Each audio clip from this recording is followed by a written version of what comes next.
quickly now want to cut across to Ukraine, where Dr. Yuliy Fil, a strategic affairs analyst, joins us from Ukraine's capital, Kiev, for a one-on-one interaction. Dr. Fil, is it now confirmed that it was indeed an intercontinental ballistic missile? And what more can you tell us? What's been the impact? Some of the images that we are showing our viewers from Dnipro or Dnieper, as Ukrainians call it, seem to indicate that the situation is quite tense across Ukraine. Gaurav, good evening. Thanks for your question. I'm from Kyiv, and today I woke up in the morning at 5 o'clock because of air alert, and I started to check the monitoring channels, what's going on, and I saw the message that it's the high risk of applying intercontinental missile. Ballistic missile for Ukraine. They even name some title. It's Rubezh missile from Astrakhan region, and I decided that it's something very dangerous, something new, and that's why I spent the morning in the shelter today. Luckily, not appropriate word here. Kyiv was not attacked today, but Dnipro was attacked, and yes. Ukrainian government reported that among the 9 rockets, missiles that strike Dnipro today was the intercontinental ballistic missile. The President Zelensky told that there are all characteristic of such type of missile there. Of course, no one can tell for sure, but this kind of information comes from our government today. So, Dr. Yuliy, Ukraine has fired both ATACMS, those American-made missiles, and the British-made Storm Shadows. Is there an apprehension that the coming days and weeks could see massive escalation? The fact that US and United Kingdom allow us to strike objects on the Russian Federation territory, it will give us some window of opportunity which we can use very usefully, very effectively for ourselves. I do hope for it.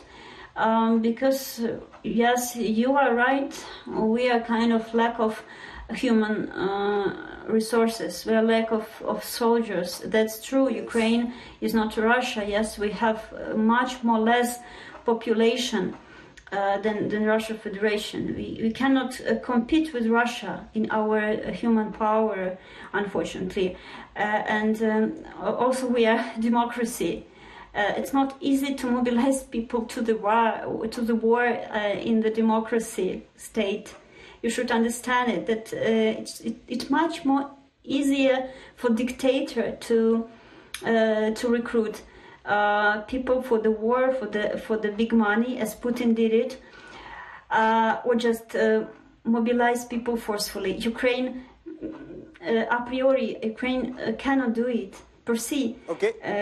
Cannot do it. So we are really lack of force. Dr. Yuliy, is there asking whether it is there an apprehension, Dr. Yuliy? I want to quickly bring you in to understand this from you. Is there an apprehension of intensified Russian air and military, ground strikes, missile strikes, or perhaps even a ground offensive in the days and weeks ahead? Whether it's going to be worse in the nearest future, and the Western media and I guess the Indian media like this formulation about the escalation. I don't like it at all, because for us it's not some escalation, it's just the natural response of this aggressive power, which is the Russian Federation. If we defend ourselves, of course the enemy, the Russian Federation, respond, and for us it's kind of measure which is needed. Like if we use this term escalation, I would say that we need to escalate to survive. I'm sorry, and in my opinion, again, there is no other way to fight, to win here, to survive in this situation, but only with the with our.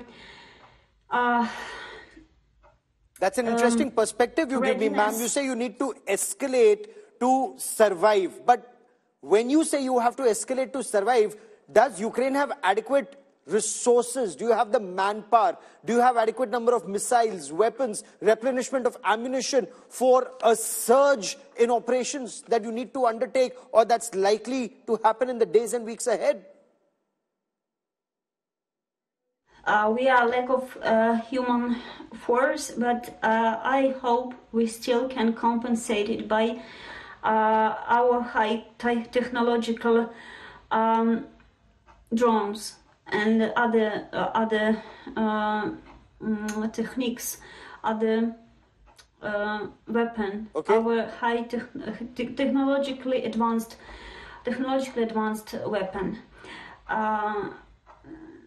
Yeah. Dr. Yuliy Fil for joining me here on India Today. Many thanks.